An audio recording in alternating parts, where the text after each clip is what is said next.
At some point while growing up, we all heard about at least one animal that used to exist but is no more. We've also seen images of animals that supposedly lived at some point in the history of life. Some of them were exotic representation of an imaginative mind, no doubt, like the unicorn, but some others actually did live. This reality begs the question, whatever happened to them? Did they stop to procreate? Could they not procreate? Or did they just dissolve into extinction, never to be seen again? Hello and welcome to Green Angle, the show that explores the environment we live in, ecological problems we face while proffering sustainable solutions. I am Adebote Oluwaseyifunmi. On this episode of the program, we talk about wildlife conservation. We have a lion behind me and we're waiting for the lion to roar.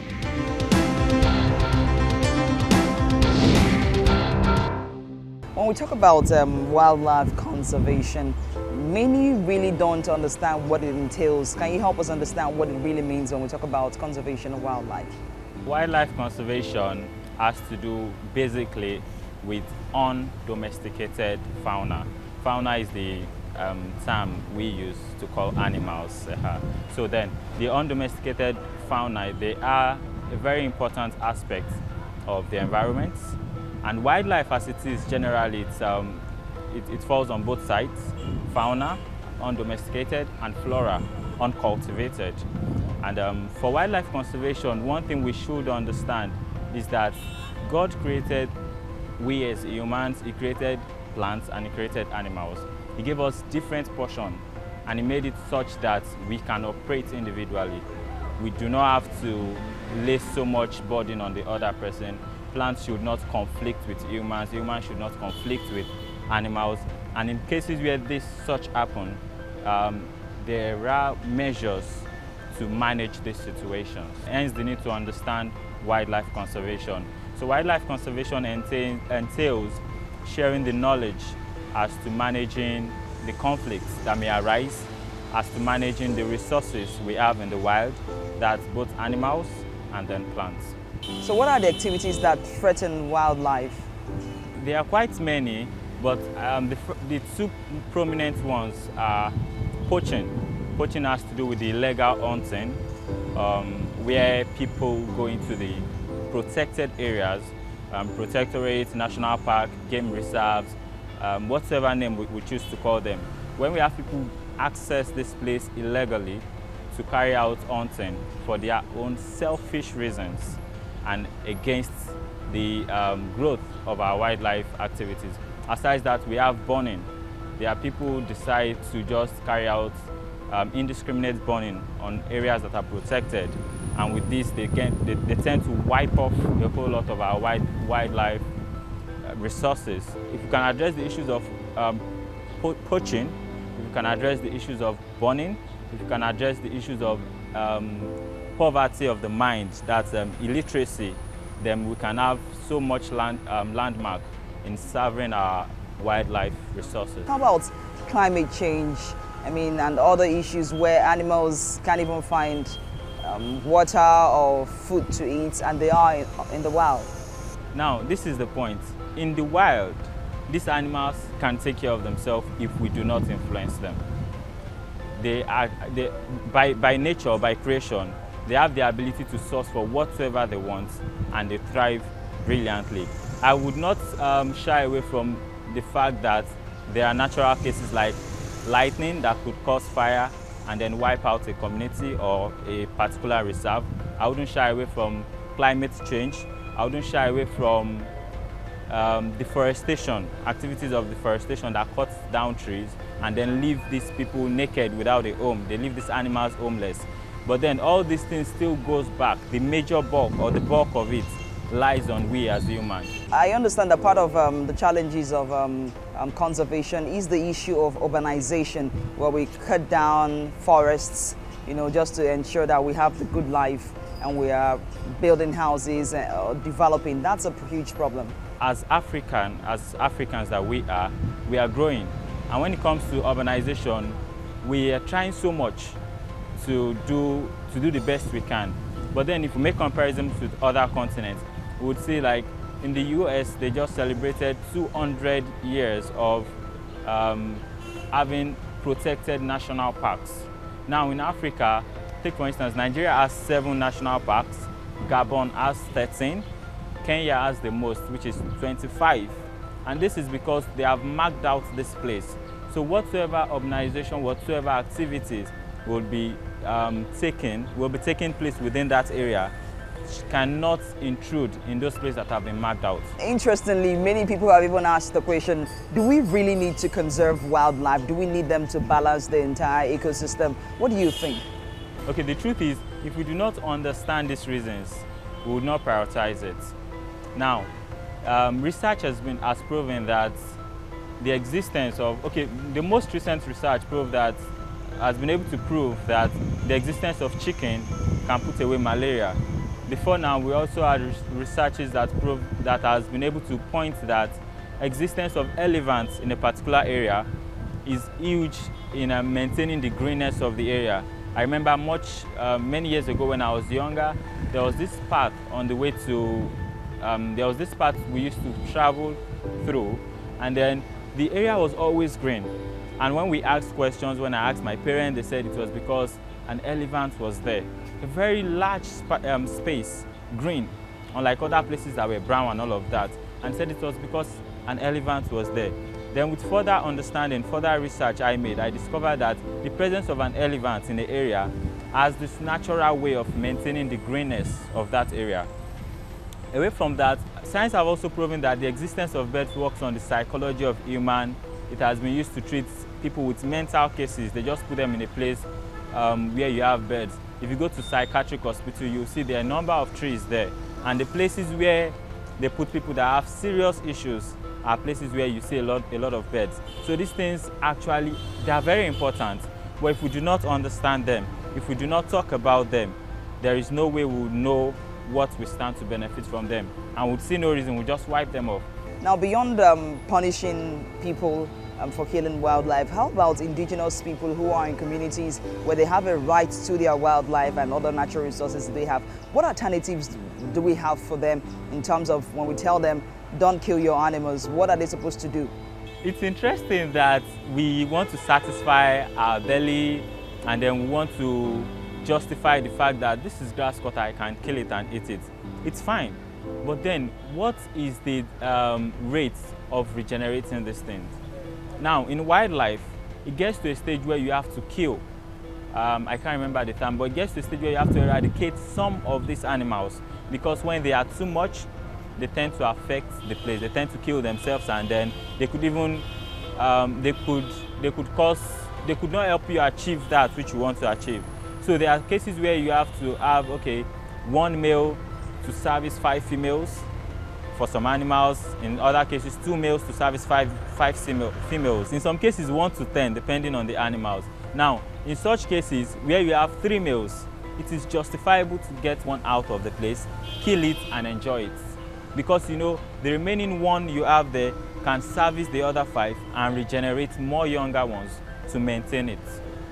So if we choose to, if we love bird meat, if we love grass cutter, if we love lion meat, if we love the tusk of elephant, fine. But then we should always put priority on making sure that these things can regenerate themselves. Sustainable. They are sustainable, such that we do not eradicate all of them. And I'm afraid because right now in the world there are less than 400 elephants left. In Africa, we cannot even boast of 10. I was opportune to carry out a research at Kanji Lake National Park in Niger State, and as part of the program we were supposed to check out how many lion sensors. We wanted to find out how many lions do we have using their indicators, their indices, the paw, their feces and all of that. And it's saddening that within the 3 weeks we spent there, we could just have, we could not even be sure that there was one there. That's a really sad one. Very sad one. Last month, at Yankari Game Reserve, there was this African that came all the way from, I can't remember his country, but then he came to find out how many lions do we have.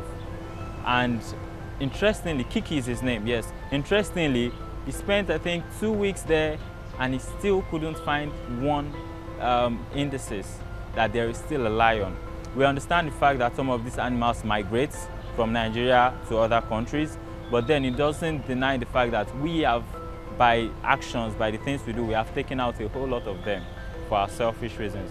Now, as to the questions of which animals can we find in the wild, we should understand that as Africans, or here in Africa, it's a tropical area, and we have tropical animals, we have temperate animals. Like the tigers, the big cats basically, you find most of them in Asia and other tropical areas, in other temperate areas, while here in Africa you'd see more of the elephants, the lion, which are tropical animals. How do you evaluate the general attitude of Africans to wildlife conservation? The attitude of Africans to wildlife is very, very poor, and it's saddening. On July 5th, which is World Environment Day, the Minister of Environment in Nigeria, Mrs. Amina Mohammed, stated that we need to enhance regulatory policies, laws to make better our wildlife resources. But it's saddening that it may just remain a roundtable talk, which will be left there until 2017, June 5, which is another World Environment Day.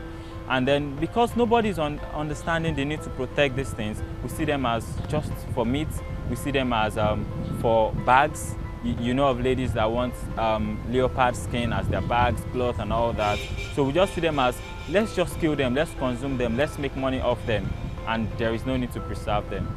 Now let's talk about a bit about government policies in conservation of wildlife. How much are you aware of what government is doing or policies on ground to ensure that conservation happens? There are policies to protect wildlife resources. One of them is the Wildlife Protection Act, Wildlife Conservation Act rather, and it depends on which part of Africa we're talking about. I must commend eastern part of Africa. They've been doing so much when it comes to conservation of wildlife.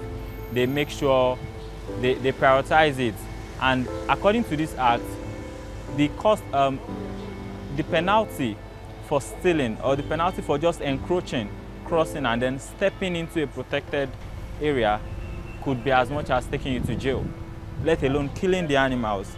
And there are countries in Africa that enforce these rules. Well, thank you so much for your time, Seyifunmi Adebote. Thank you. You're watching Green Angle, and we are discussing wildlife conservation. Still on wildlife conservation, we came over to a resort at Ibejuleki, part of Lagos, Nigeria, to find out exactly what they are doing about wildlife conservation. Let's go together.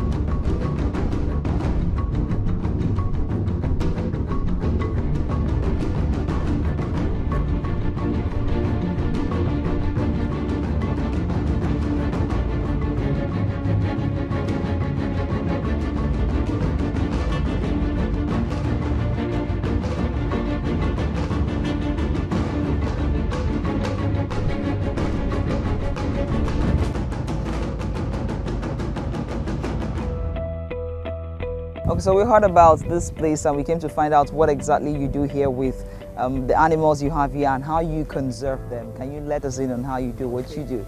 Omu Resort is known for our unique zoo that we have here in Lagos. We are trying our best to ensure that endangered species of animals we have around are kept in the zoo, to conserve the animals. Some of the animals we have here, especially lion, we understand that in the past we have over 2,000 animals in Africa, but recent research showed that we don't have more than 250 presently. And out of that 250, you believe me that we have one. So when we know how many countries we have in Africa, if you have just one lion in a country, it shows a bad signal as far as conservation is concerned. So we are helping to conserve those animals. That's the brain behind having a zoo around. Many conservationists have said that the best way to really conserve endangered species or animals is just to let them be in the natural habitats, no need to cage them and have them in zoos. What do you think? A better way of conserving them, you are right. But at the same time, we need to teach the upcoming generation. We need to let them have access to this thing. So it's another form of educating the upcoming generation, not just looking at animals on pages of books or on the screen. Let them have that personal contact with them. Not only domesticated animals like dogs, like cats, but the ones with times as wild animals too. How close are they to human beings? So those are the ideas behind our open conservation. So how do you take care of the animals daily? How do you ensure that they are well taken care of? We have a trained zookeeper who takes care of the animals. We also have vets that comes around to take care of them on a routine basis. And once we discover any one of them is not feeling well, once they start giving us the signals, we know how to get in touch with our vets to come and look into it. So let's talk about heartwarming stories. Have you had animal births in your zoo? Recently, we don't have any that have given birth to a new one, but we are expecting our horse that is going to deliver very soon. One of them is in state. Wow, that's exciting news.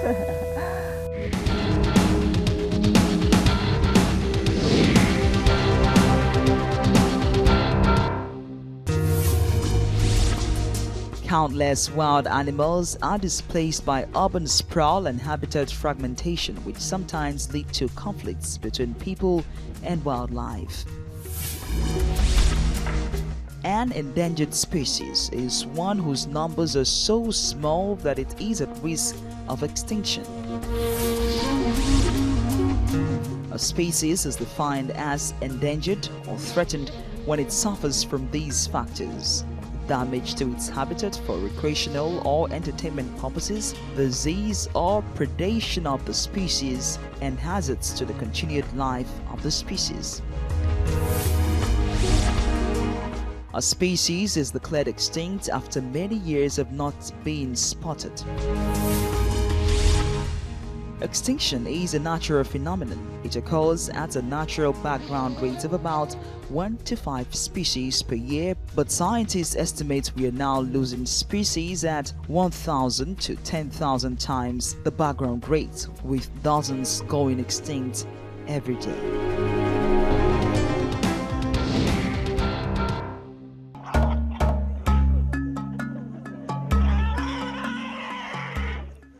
Wildlife.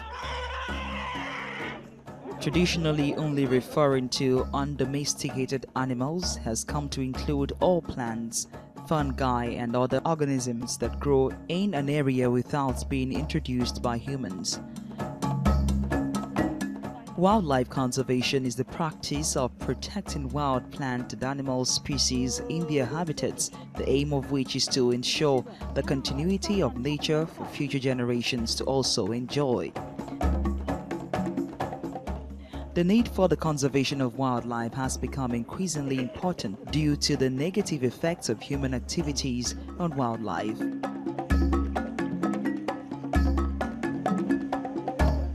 A living species is generally considered endangered if its population is in danger of becoming extinct or if it is threatened by varying environmental characteristics.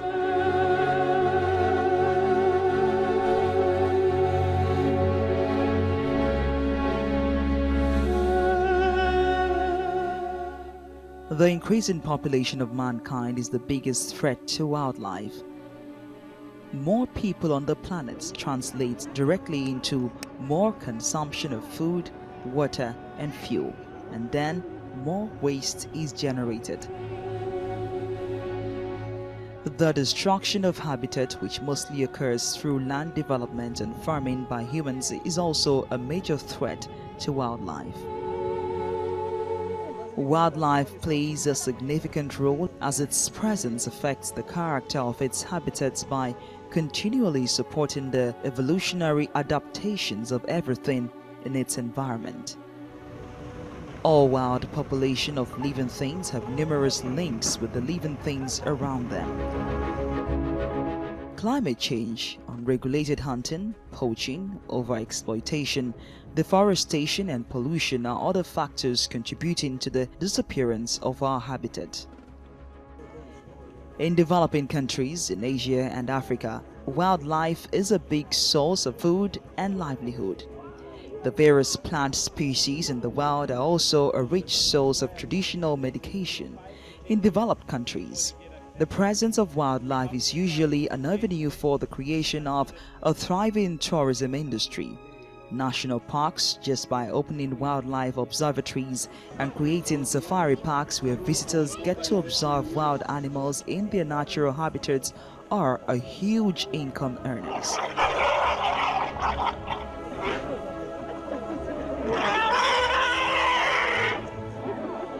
According to a report by the World Wildlife the global wildlife population has decreased by 52% between 1970 and 2014. In many countries in the world, government agencies and NGOs are dedicated to wildlife conservation, and they help to implement policies that are designed to protect wildlife. Various independent non-profit organizations also do their bit to protect wildlife by promoting various conservation causes.